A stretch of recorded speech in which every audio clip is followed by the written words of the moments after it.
Hello everyone, my name is Borax and I've been on a mission to play and rate every single champion in the support role. Today we'll be looking at Pantheon, and the reasons why he could work as a support include a passive which enhances the rest of his abilities that he can stack by autoing or using abilities 5 times. His Q, which when held down, enables him to poke enemies from afar, dealing increased damage against targets below 20% health. If the ability is tapped, it's much shorter range, but will refund 60% of the cooldown. His passive grants this ability more damage. He has his W, which, outside of Twisted Fate W, is the only point-and-click range stun. His passive enhances this ability by allowing Pantheon to strike the target 3 times in quick succession.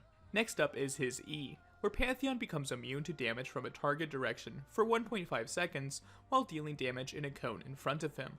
After the duration, or when recasted, Pantheon slams his shield in front of him, doing physical damage. The passive upgrade gives Pantheon 60% bonus movement speed after he recasts this ability. Finally, he has his ultimate, which is a semi-global teleport that brings Pantheon to his target location and creates a shockwave alongside him that deals damage and slows enemies by 50% if they get hit by the circular part of his ultimate. Now I'd say Pantheon is more of a niche support pick than one that's off meta, as it is one of his primary roles. But how good is he actually? Well, let's find out together, as I rate Pantheon, the Unbreakable Spear, on his ability to be played in the support role. In the early game, I like to rate a support's ability to invade lane and roam. Point-and-click CC is pretty turbo when it comes to invading, and the fact that Pantheon's is ranged means that he has a turbo option when it comes to this category. If you can find someone who is semi-separated from their team, then you can easily W on top of them, or even use a flash W on them, allowing the rest of your team to jump in. Even if you just end up trading a flash for a flash, it's usually worth it, as Pantheon is an excellent champion at punishing flashless opponents. For invading, I will give Pantheon a S rating. He can be great at forcing the issue, but if you're trying to protect against an invade, he isn't the best as he doesn't have AoE CC, and if you pick the wrong target, you could wind up losing the trade rather hard. Now let's talk about laning, where I like to judge a champion based on 3 categories: poking, peeling, and all-inning. Before Pantheon's rework, he was super easy to poke with, as you just run up to the opponent and throw your spear at them as you couldn't miss. Even though the ability is now a skill shot, they did give him extended range on it, and the ability for it to be AoE, so you do still have opportunities to poke with his Q. Sadly, the damage is actually rather pitiful if you hit a minion first, as it does 50% less damage to secondary targets. So, while you can hit them through the wave, you might be disappointed with the damage. But, even if you do hit them before a minion, the damage is still rather underwhelming, so I'll give him a B- here. It can stack up in theory, and I even ended up going Spectral Sickle quite often, but the Q damage won't do a lot to impress you, and with the cooldown starting off at 13 seconds, you can't spam it as much as you would like to. Pantheon is famous for being an early aggressive champion, but sometimes as a support, you have to peel in response to a play instead of forcing one.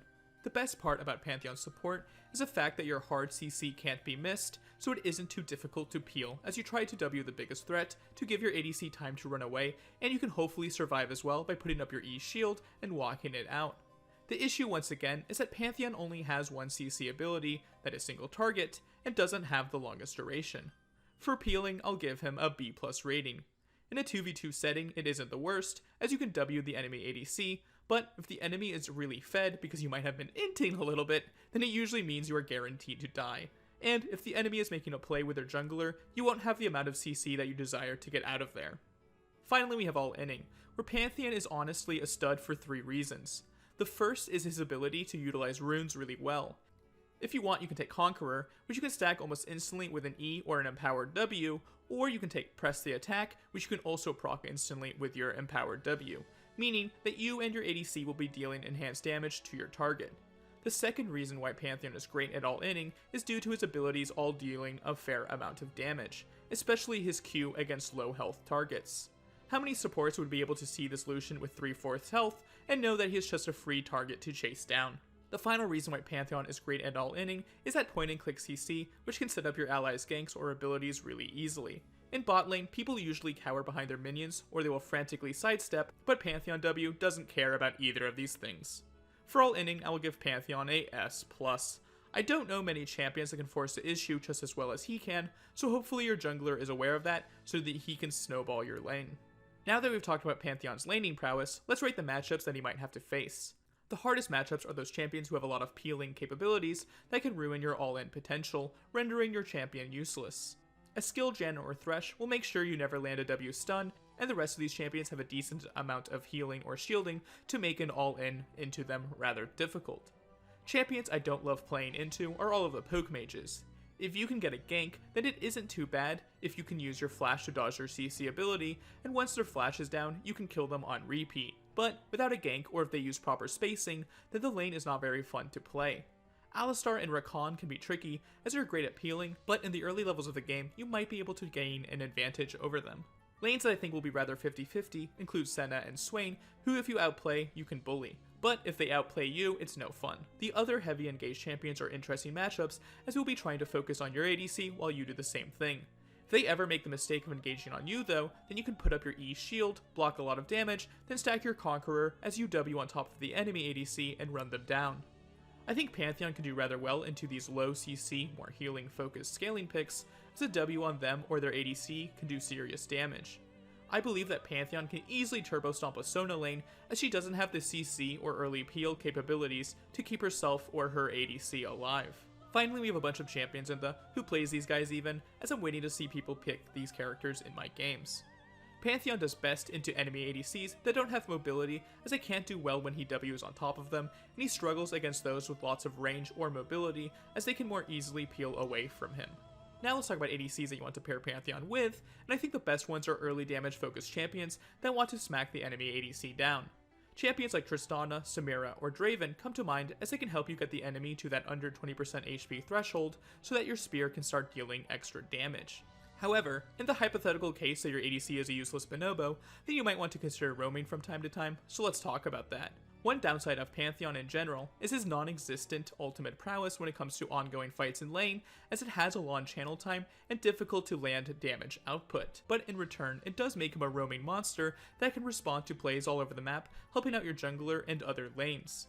Pantheon's support matchups are all kind of difficult, but he makes up for it in the early game by being an absolute monster when it comes to roams. Like I learned in my Twisted Fate support video, point and click CC from range is such a valuable tool when it comes to roaming, as you will usually be in an advantageous situation and just need that bit of CC to make sure the play goes right. Then, looking back at his ultimate ability, Pantheon is capable of getting around the map much faster than most other champions, which can lead to a nasty surprise for your foes. Pantheon deserves an easy S+ tier for roaming as a support, and I'd even say he's probably top 3 overall. Even if he gets caught out, his E does give him some wiggle room to delay the enemy's damage so that his allies can come and save him, but more often than not, Pantheon will be the one coming to the rescue for his team. Let's give Pantheon a rating for his ability to support in the early game, which will slot at a S. His laning phase has the potential to be really snowbally or really miserable, but even if he doesn't excel in lane, he can abandon it and make tons of big plays for the rest of his team, as it doesn't matter if you are 0-100. Your W is still going to be a super impactful play during roams.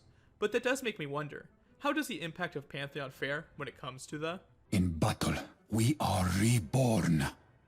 In the late game, responsibilities of a support I like to rate include their ability to get picks and a team fight. Getting picks is pretty similar to roaming in all honesty, and once again Pantheon excels at this, as his point and click stun is devastating for enemies trying to run away, and the damage he can dish out on his own is nothing to sneeze at. Once again, his ultimate is also stellar here, as he can quickly respond to fights that are happening, and for these reasons I'll give him a S+ for this category. If an enemy is out of position, Pantheon is amazing at punishing such a mistake with his ulti. Another play you can make is around bushes, where you've cleared the vision, because any target that is walking by will be free real estate for your team once you've pressed that W button. Now let's talk about team fighting, where a support's responsibilities include engaging, peeling, and sometimes dealing damage. Engaging as Pantheon is quite a different story though, as usually the enemies are more weary at that moment and know that a fight might be starting. If you just charge in head first, you usually will be facing only the enemy's most tanky members, and if you end up wasting your W stun on them, then the fight isn't looking great, as your team won't be able to burst that target down, and instead the enemies will be the one enjoying a free kill thanks to your int. Instead, what you want to do is try and find some kind of flank, which your ulti can help you out with, but if the enemies somehow aren't preoccupied, they will know that you are coming in and could turn around and just one-shot you. For engaging, I will give Pantheon a B+.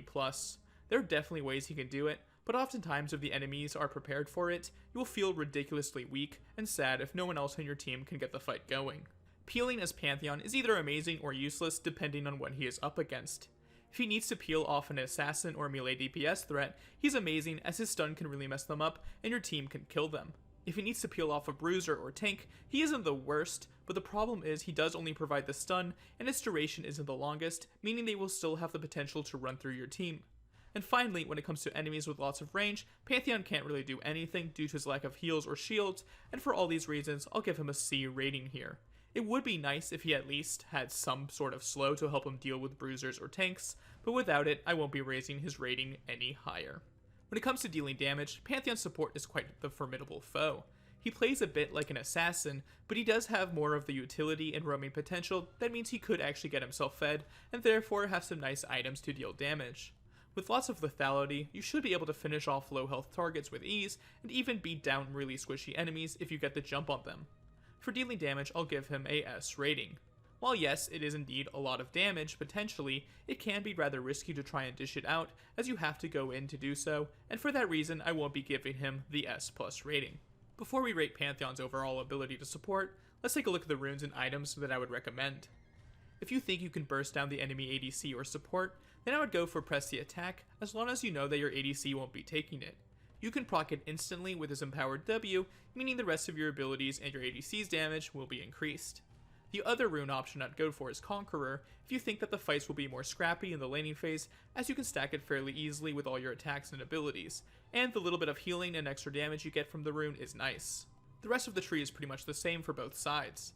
I took Triumph often, but there is a case to be made for Presence of Mind if you want to focus more on poking down enemies with your spears, as it can be rather mana intensive. I then like to take Legend Tenacity, as being able to shrug off CC is quite useful, but if the enemies don't have too much CC, then attack speed should be the option. Finally, in the Precision tree, I think Coup de Grace is your best bet to finish off those low HP foes. Secondarily, I usually ended up taking Domination, as Zombie Ward means you will be getting more vision control for your team, and you'll be getting the rune very easily with your build of Umbral Glaive. Finally, I like Relentless Hunter on Pantheon to further enhance his ability to roam, even when he doesn't have his ultimate up. Now let's talk about items. For your gold income item, Spectral Sickle is a solid option, as you want to be trading quite heavily with the opponents, and you can stack it very quickly. But if you are in a real tough lane, and just believe you need to help your ADC last hit and sometimes push, then Steel Shoulder Guards is very acceptable. When it comes to your build, I'd prioritize an early tier 1 boots into Lawn Swords so you can finish an early Umbral Glaive, as the amount of vision denial you can get from this item for the price is just absurd. After Umbral Glaive, I'd go for boots, and there are so many options in my opinion. Plated steel caps and merc treads are acceptable in situations where they would be strong. But for better roams, I think swiftness boots are a solid option. Then again, as I'm doing my research and looking at pro builds, I'm seeing that a lot of people are building Ionian boots of lucidity, and I think you could too, as the CDR is wonderful, and more importantly, the cheaper price feels so nice. Next up, you usually want to work towards your mythic, and there are a few options here. For traditional damage dealing, Eclipse is your go-to choice and is definitely the best when you have a lead, as it lets you scrap with people nicely. Another option that I tried and was surprised to see pros also going for is Turbo Chem Tank, and I do think it's a fine option for enhancing your pick potential, as you can press the active and catch up to people to W them. So if you find yourself a bit behind, then I think going for this mythic will be your best bet. If you are turbo smurfing on the Pantheon support and just want to deal as much damage as possible, then I could see Prowler's Claw as an option if you want to try and one-shot people, but it's a bit risky. One last mythic I did try was Stridebreaker, and while it was my personal favorite as it lets you run across the map faster and gives you more utility with the slow, it does kind of put you in this awkward position of not being really tanky and not really doing a lot of damage, so it isn't ideal. Now in most cases you won't be getting more gold, but if you do, certain items you could round out your build with include Serpent's Fane if you're facing up against a lot of shields, Chempunk Chainsword if you are in desperate need of grievous wounds, Anathema's Chains if you want to cut down key targets' tenacity so that your W is more effective, or even a Guardian's Angel if you want to be able to trade your life for someone else's by Wing on top of them, and maybe getting out thanks to that revive. Now that we've talked about the runes and items, let's give Pantheon an overall rating for his ability to support, which will slot at an A rating. I'll be honest, this might be my most controversial rating yet, especially considering the fact that he has quite the pro scene presence. But I've genuinely believed he's always been a little overrated in the support role. Sure, he is a roaming monster, and you can easily snowball the game, but if you don't win early, he starts becoming more and more useless, and that's due to his lack of tankiness outside of his E ability, damage that is really risky to output, and that's also not that great when behind. And finally, while his CC is point and click, it's only one real source of CC, and no potential for AoE CC, makes me think he belongs in this tier. Would I recommend you play Pantheon Support? Absolutely. Even though I don't think he is as strong as some of the other champions that I've tried out, he still has the potential to be quite potent and a lot of fun to play. You can rack up a ton of kills, but you do have to be prepared to accept that you might die a lot, and I mean a lot. Like, I tried him out in 6 games and only managed to win 1 while averaging 10 deaths, which is pretty crazy. But then, you head over to pro builds and see what kind of score lines the pro players are producing, and I will admit, it does make me feel a bit better about my own performance. Well, thank you guys so much for watching. If you enjoyed this video and would leave it a like, that would be amazing. And if you would consider subscribing, that would make my day. I do also have a Discord server, which, while admittedly a bit dead, if you do want to chat with me about anything, I'd love for you to pop by. I also plan on streaming in the future these off-meta supports when I'm recording my footage, so feel free to follow me over on Twitch if you are interested in seeing my live reaction. Again, thanks for watching. I want to wish you good luck and have fun if you're playing Pantheon Support yourself. You might need it.